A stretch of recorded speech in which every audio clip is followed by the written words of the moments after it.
I don't live in a very, very Jewish world. What I see as my role at the CJN, in part, is having this bigger picture of how society at large sees Jews and being kind of prepared to understand it. So on October 16th, 2023, I wrote a column really just asking, where would a Jew not be considered a settler? This was at a moment where Jews were being accused not only of being settlers anywhere in Israel, not specifically in the West Bank, and also anywhere in North America, and basically just looking at this question of where on earth is there a consensus that Jews can live and that that's fine. Sometimes the answer isn't a place, but it is rather that there are people who think Jews should not live. My name is Phoebe Maltz-Bovey, and I'm the opinion editor at the Canadian Jewish News. To support this kind of work, make a tax-deductible donation at thecjn.ca/donate.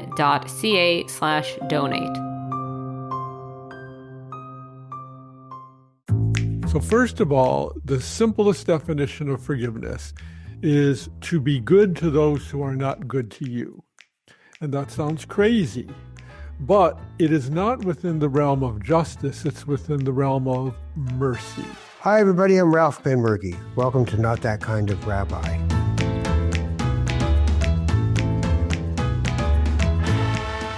We've had a lot of really interesting people on the podcast recently, and today's no exception. We're going to have a good conversation about a tough topic for a lot of us. We'd like to think we're good at it, but most of the time we're not.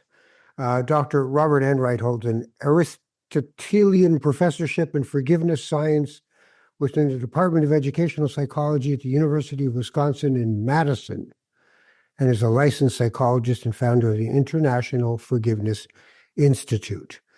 He's actually the pioneer. 1989 is when he started doing all this stuff, and he's won medals for it. He's talked all over the world, and I wanted to talk to him because I think this is one of the most challenging things for people to do in their lives. So, Dr. Enright, welcome to Not That Kind of Rabbi. How are you? Thank you for having me, Ralph. I'm doing quite well. Thank you. So, we're going to talk about forgiveness. Now, I'll start by just saying that I think for a lot of people, they don't want to forgive people because they think it's surrender. And they think that they're going to lose something here and that they have to just accept terms that they never would have accepted in normal life. So they just walk away from the idea of forgiveness. Am I way off on that, or is that kind of common? I think that's extremely common. And I think it's also unfortunate because, as you say, it gets people to run away from forgiveness than walking gently toward it. Give me a definition of forgiveness that I can hold on to. Okay. Well, as you say, I hold what's called the Aristotelian professorship at the University of Wisconsin-Madison. And my buddy Aristotle, from thousands of years ago, told me that when you define a term, be sure you also tell the audience what it is not. So I'm going to do both of those. So first of all, the simplest definition of forgiveness is to be good to those who are not good to you. And that sounds crazy, but it is not within the realm of justice, it's within the realm of mercy. Deciding through your own free will, without any pressure on you from others, to be good to those who are not good to you. But here are three things it is not. When you forgive, you do not excuse what the other person did. Their unjust behavior is unfair. It was unfair when it happened, and it will always be unfair.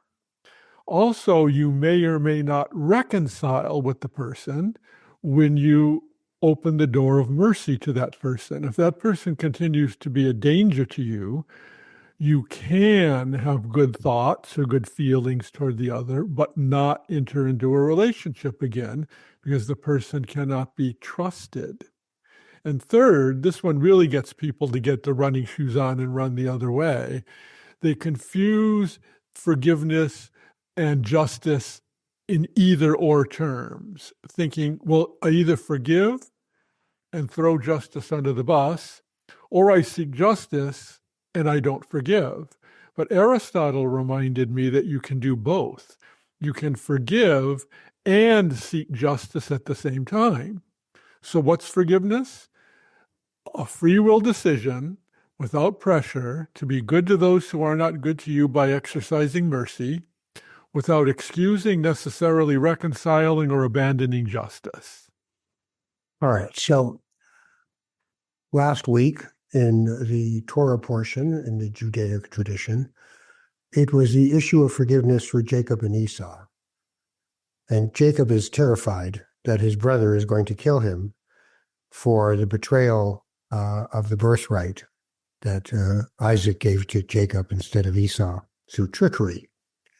When they do meet, Esau does forgive him and is very generous with him. So what I'm wondering about is throughout certainly the Old Testament and the New, is the idea of mercy. I've always had trouble with the word mercy. It seems almost like a patronization of some kind. Well, and it's also part of a language of may God have mercy on his soul. Mm-hmm. So is mercy still in that realm for most of us of a write-off, letting them off a hook? Well, it's not letting the person off the hook, because here's like an image to think about. Someone who continually treats you unmercifully, with a lot of injustice, is actually throwing themselves down into a pit because they're not behaving well in terms of proper discourse.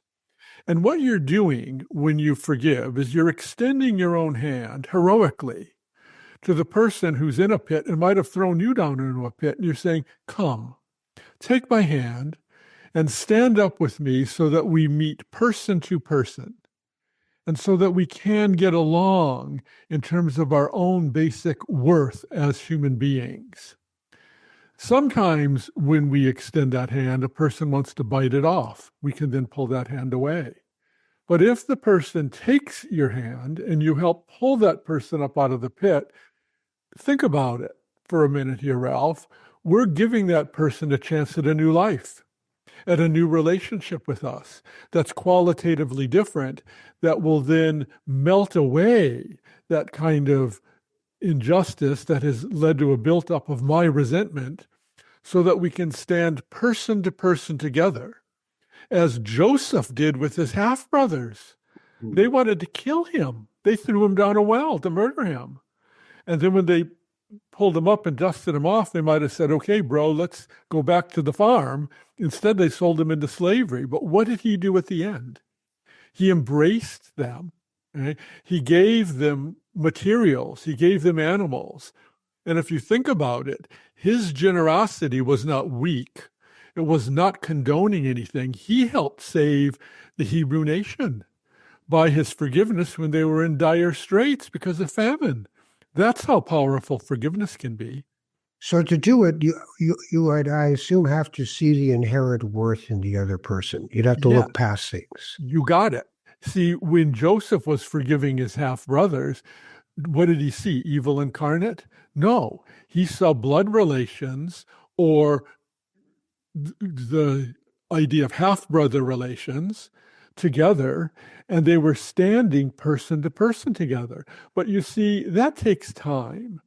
We can't just put on a light switch of seeing the inherent worth of others and say, okay, I see it. Okay, let's hug and that's fine.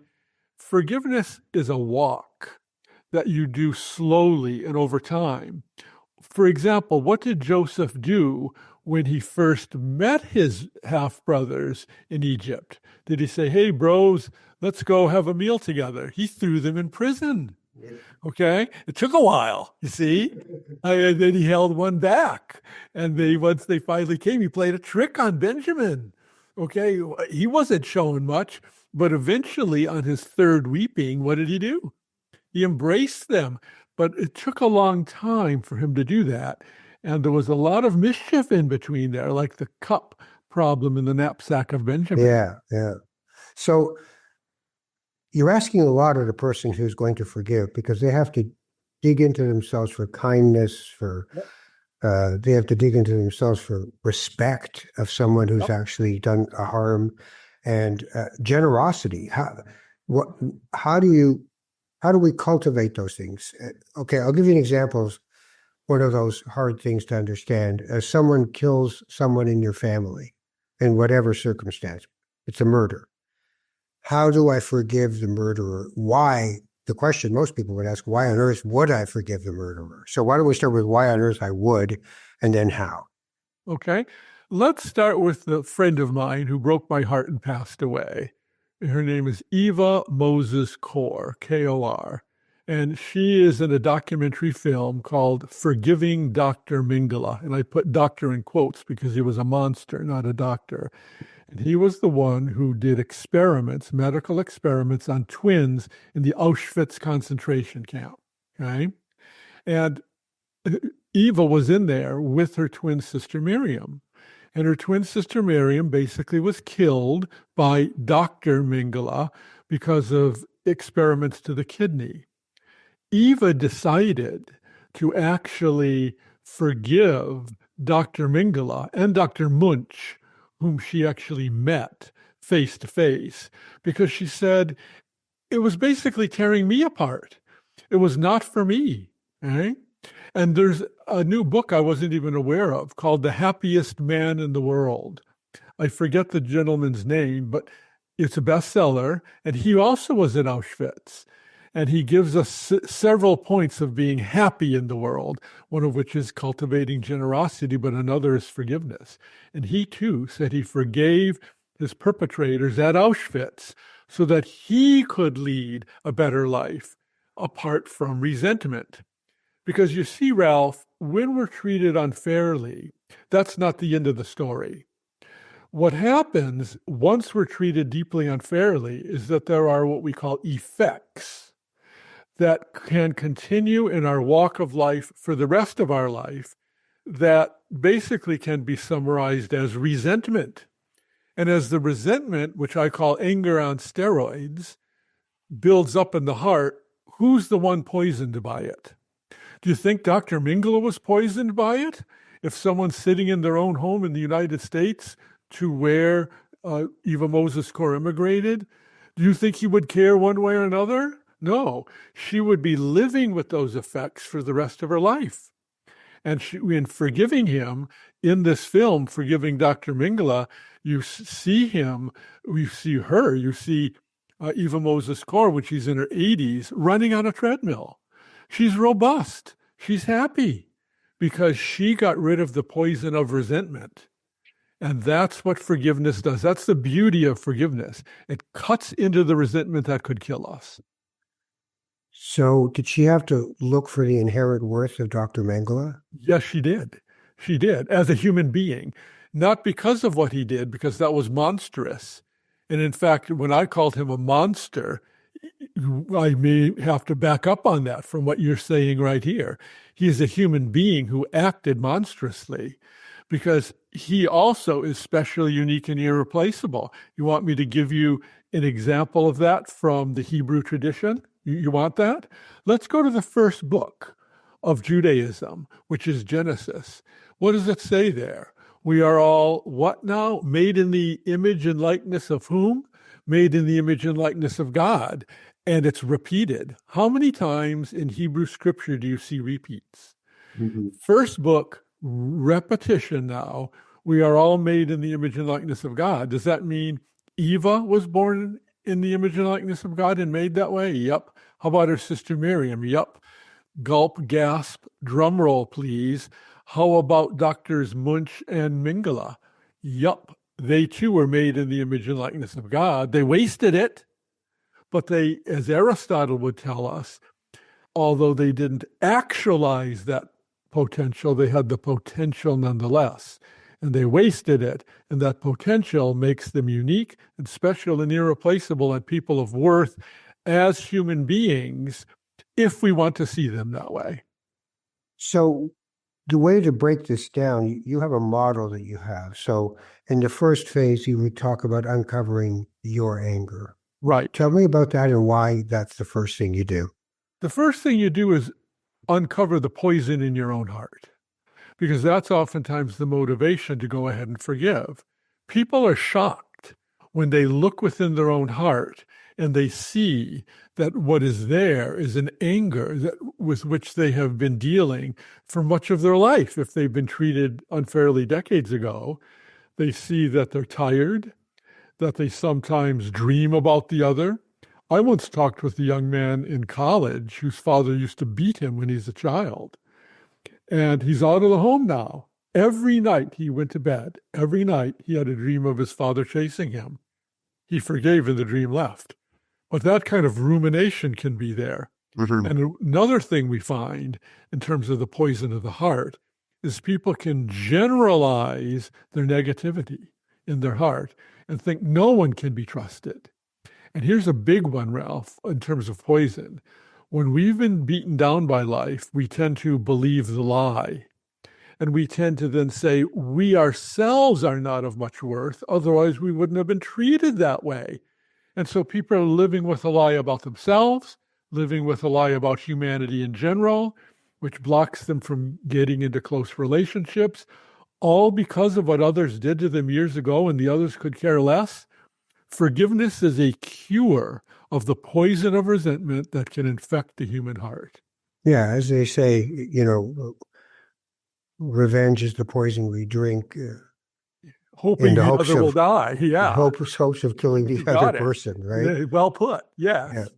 So this is a whole process that a person would have to go to, and they have to think about the effect on their health. They have to think about permanent change from the injury to their life, all of it, their worldview, as you've spoken. Right. So is there some set of tools that a person can use to get to that? Is it about meditation? Is it about contemplation? How do we start to unearth these things in a way that brings out beauty and love? Well, I call it going on a journey of forgiveness. And as you say, we have a process, and the first part of that process is to uncover the poison. And after that, we have 3 others that we can go over. But what we have is I have 3 self-help books, for example, where I describe this process. And therapists can use it with clients. A person can use it in their own living room or as they're sitting on their couch eating Cheetos. They don't have to seek medical help or mental health help for it. And they go through this process that we have empirically, scientifically shown to be highly effective with people who've been treated particularly cruelly in this world. So what kind of parts are there to the process?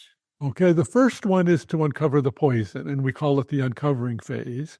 And there are 4 phases. The second phase is what we call the decision phase. And we ask the person, now that you've uncovered all this poison in your heart, that probably is connected to this unfair treatment that you have had, and it could be hundreds of things if they're in an abusive family, or it could be a one-time thing where you're abandoned by a spouse, for example. And the decision is, do you want to walk through the forgiveness door? And if the answer is yes, we define what forgiveness is for the person. You'll be acting in a merciful way, being good to those who aren't good to you, without excusing, necessarily reconciling, or throwing justice under the bus. Do you want to try it? At this point, people are usually kind of ambivalent, and they'll say, well, I've tried a lot of other things and they haven't worked. Okay. Then we enter the third of 4 phases, the work phase. I call it hitting the forgiveness gym, where we roll up our sleeves and become forgivingly fit. And here, we actually start with thinking exercises. One is called the personal perspective, where you begin seeing the woundedness in the other. Oftentimes, people wound us from a position of their own woundedness. Mm-hmm. Then we enter the next one, where the person continues with this kind of issue here, and it's called the global perspective. And in the global perspective, you see more abstractly the common humanity, the common shared worth. If you're talking with a Jewish person, we go to Genesis 1, for example, okay? And say, we're all made in the image and likeness of God, and that can take weeks or months. for the person to really have that settle into their mind and heart, that this other person has worth. And then we hit the cosmic perspective, only if a person does have a spiritual perspective, where we then talk about who God is as a perfect loving being and who this God is to all of us, including the one who hurt you. And so when you put the personal, global, and cosmic perspectives together, you widen your perspective of who the other is. Your lens of viewing the person gets wider.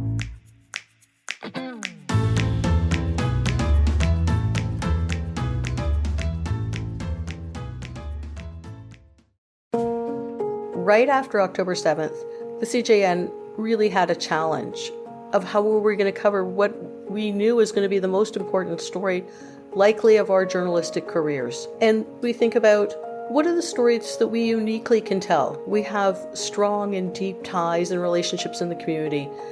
We can go to the same event that everyone else, all the mainstream media will cover, but we will cover it differently. We'll cover it smarter because we have an understanding of the context and the nuance of the communities that we've worked in. My name is Lila Sarek, and I'm the news editor at the Canadian Jewish News. The CJN wants to continue to cover important stories across the country and important stories in Israel as well. And we can only do it with your help. Visit thecjn.ca/donate to support our work. And if you live in Canada, you will also receive a Canadian tax receipt. Thank you.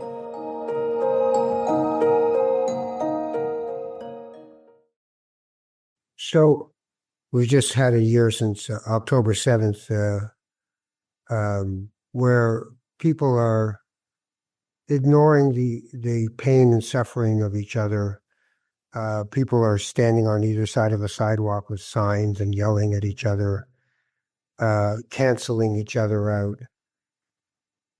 What do we do with that in this context? How do we find a way to work with that? I mean, I remember once I was doing a documentary in Israel, and I sat in a circle of people, Palestinians and Israelis, and the Palestinian man, his brother, had been beaten so severely in a Israeli prison that 2 days after they let him out or put him out, he was dead. And the other man, his mother, had been on a bus that had blown up, and she was dead. And they were coming together. And a lot of what you're talking about here, I think, is what they worked themselves through. But now we have a situation where there's I don't see or want to see the other person's pain. I will never forgive them for what happened. What do we do if you had those people in a room now, one with a keffiyeh on and one with a kippah on and sitting in a room together? What are we going to do with them to help them forgive each other? Okay, first of all, we're going to start very slowly. And we're going to realize that forgiveness is the call of the person wounded. And we're not going to drag them into that room. They will have to voluntarily go into the room. But here's what I would do. And in fact, I am beginning a grant that we're working on with the Templeton World Charity Foundation with Dr. Suzanne Friedman at the University of Northern Iowa and some people at Bar Ilan University near Tel Aviv in Israel. Of course, we've had to hold off on it because the bombs are dropping, okay, much to our angst and frustration. But we're interested in going into Israel, and this is actually targeting at the Jewish community in particular, and helping them to forgive, notice this carefully, only within their own family context. We are not pointing them to what happened from Gaza. We are not pointing them to the Israeli-Palestinian problem, but only within their family so that they do not do what relative to what we've learned from Sigmund Freud, so they don't displace their anger onto one another within the family.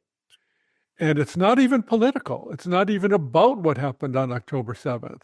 It might be one of the kids had a bad day at school, okay? And the parents can help that child to forgive the other child. Or maybe the husband had a bad day at work, and they talk about forgiving in that context. And they build themselves up with a forgiving community. That's So they start small. They start small and within a loving community. See, within a community that is Right. to love one another first. And you see, they learn about forgiveness. So it isn't, as you and I said at the beginning of this broadcast, just simply excusing people and then running away. It's deliberately trying to be merciful and good to those within their own family. And as they grow in that, they can talk with other members of their own community, their own neighborhood. And they can form a little coalition of discussing with one another about forgiveness within their own community. Will this eventually develop where someone will think about the possibility of forgiving some who are on the other side? I don't know. But even if they don't, look at all the progress that's been made. I want to talk a little bit more about that idea, that Freudian idea of the displacement. So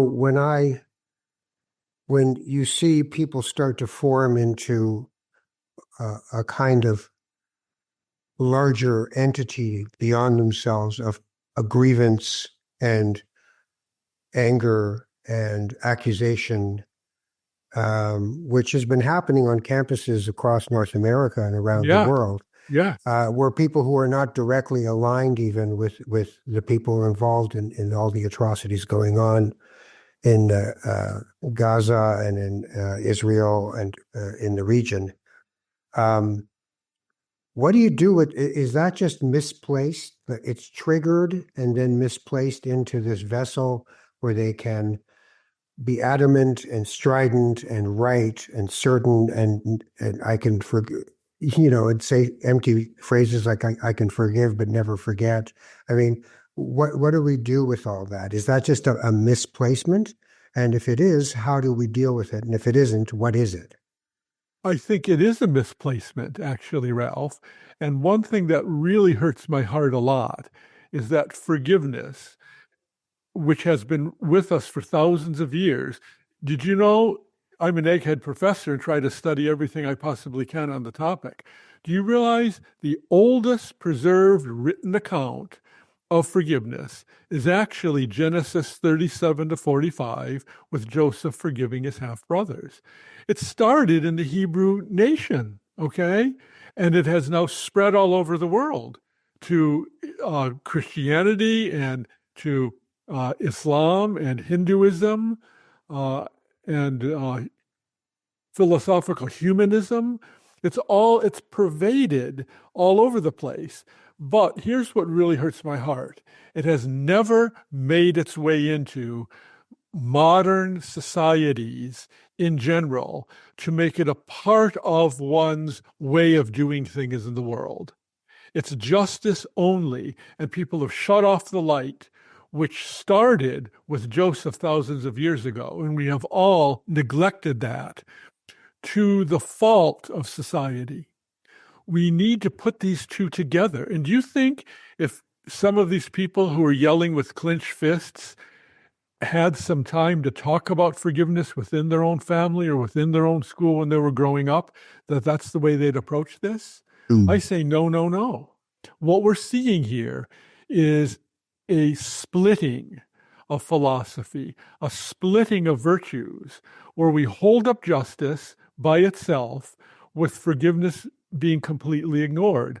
How's that going so far in the world? Right. Not so well. We need to go back, learn from Joseph, apologize to the whole world for not bringing this forward, and get it done yesterday. So is there a possibility that one of the reasons that in postmodern societies that we live in today, that forgiveness doesn't have traction is that we are obsessively individualistic and that we don't perceive ourselves to need each other, therefore we don't need to forgive each other. We can just walk off and carry on? I think that's very well put. And when we continue to ignore forgiveness, what are we left with? Justice, and when justice isn't served, deep anger, and when that anger really gets very large, revenge. And so we have to find a new way. Forgiveness has never been a part of the peace movement, ever, that I have ever seen. I've seen Desmond Tutu try, okay? But in terms of it actually being planted and tried in the peace movement, it hasn't been done. Why?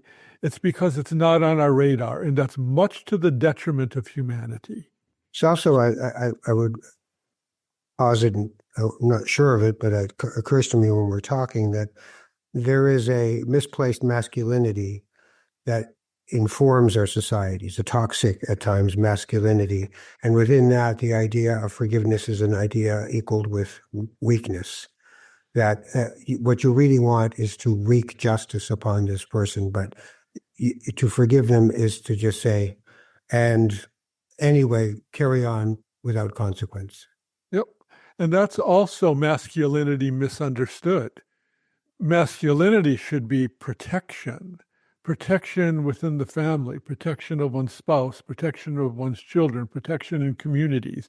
And we have lost that view of true masculinity in favor of a distortion of it, just like we have distorted what justice is. Justice is to beat the other over the head until they acquiesce to my view.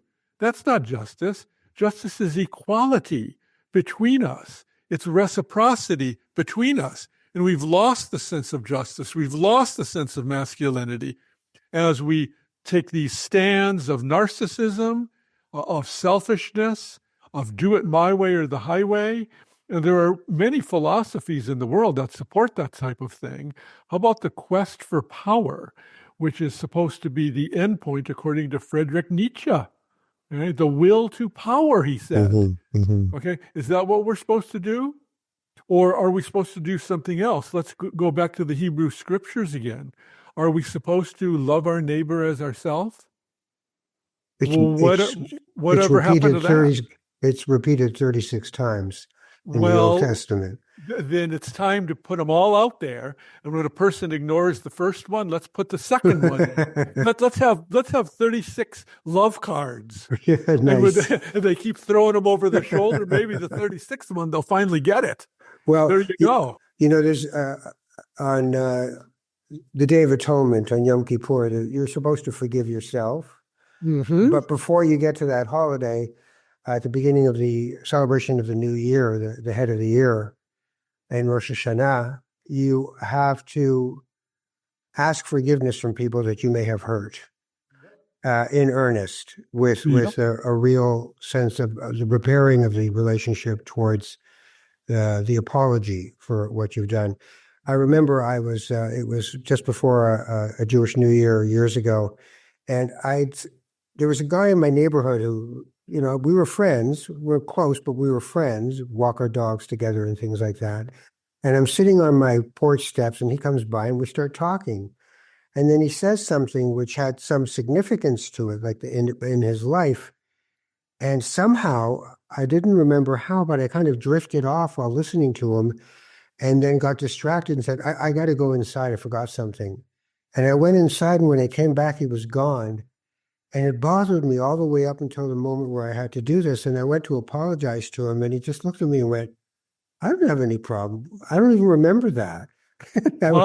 And I'd carried around this thing with me, but we had a mechanism to discharge these things that become ruminations, that become things assigned to your character. And we're supposed to forgive ourselves and take all the things we never quite achieved that year and throw them in the water and let them go, Sure. So I think that's such an interesting example, Ralph, because you were carrying it and he was not. And just a little dialogue between you could have set you free quite a while before that. And that's why it's so good to have these kind of dialogues. And see, when I talk with people about self-forgiveness, I say it's different than forgiving others because there's an added step. Because when you forgive yourself, you've broken a standard and you've probably hurt someone else other than just yourself. So go to that person and seek forgiveness from that person, knowing it's that person's call. Don't pressure that person into it. And so self-forgiveness also includes dusting yourself off, having the courage to go and try to make amends to those you have hurt. And how much do we have to look inside ourselves to be able to forgive someone else? Not for our faults, But to cultivate that softened heart, how much work has to go into that before we're really able to, in an authentic way, forgive someone? Okay. Now you've asked the scientific question, which is how long it takes. Let me just give you one example. And first of all, if you go into the internet and you type in forgiveness, you'll see quick forgiveness, how to forgive in 4 easy steps, or how to forgive in 6 easy steps. Well, my friend Dr. Friedman, with whom we're trying to do this grant work that we just discussed, did a heroic studies published in 1996 where she worked with incest survivors.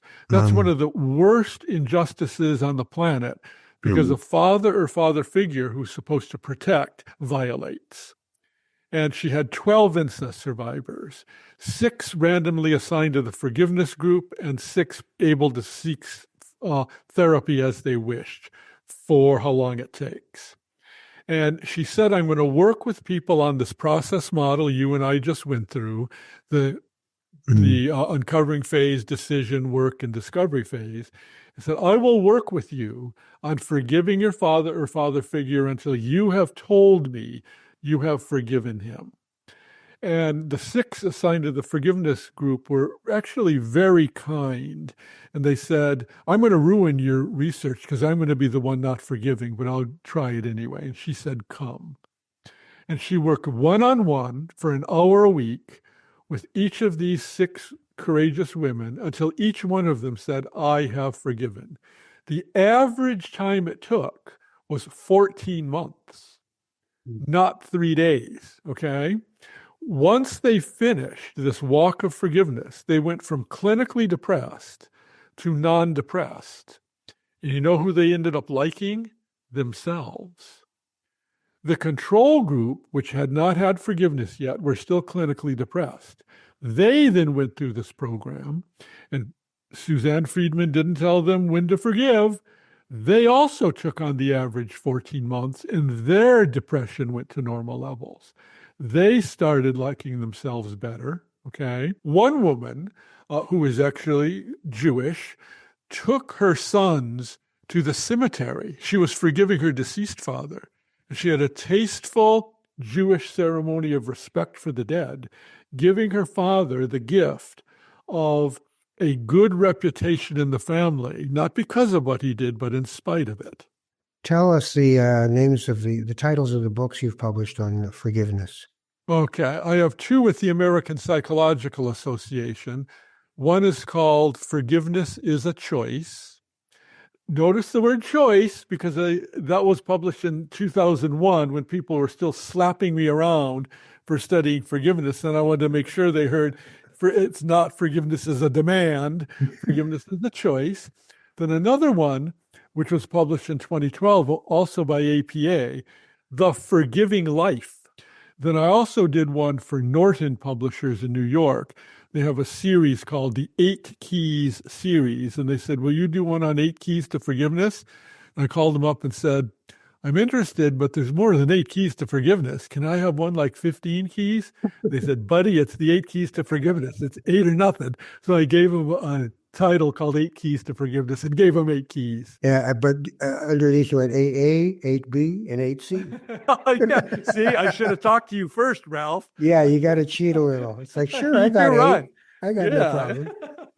Good point. Thanks for being my teacher on that one. Dr. Robert Enright holds the Aristotelian Professorship in Forgiveness Science within the Department of Educational Psychology, University of Wisconsin-Madison. He's a licensed psychologist and founder of the International Forgiveness Institute, and the website, I assume, is? internationalforgiveness.com. It's a nonprofit organization dedicated to disseminating knowledge about forgiveness and community renewal through forgiveness. Dr. Enright, it's been an absolute pleasure. Thank you for being on Not That Kind of Rabbi. Well, thank you for all you do, Ralph. I really appreciate you. You take care. Thanks. You take care of yourself. My name is Michael Freeman. I am the director of the Canadian Jewish News Podcast Network. When we first started podcasting at the Canadian Jewish News, we had to use the boardroom, and there was this wall of huge hardcover tomes filled with back issues of the CJN print edition, the old weekly paper dating back to the 60s and 70s. And because our microphone setup was not what you would call professional, my co-host and I had to prop up our microphones on these giant books, these tomes. We were literally recording on top of history. Today, the CJN Podcast Network has around a dozen shows. We're at 2 million downloads all time. Like everything we produce at the CJN, our podcasts are totally free. There's no paywall. You can listen to everything for free forever. But we do rely on the community to keep us going. And you can help. Please visit thecjn.ca/donate to make a tax-deductible donation.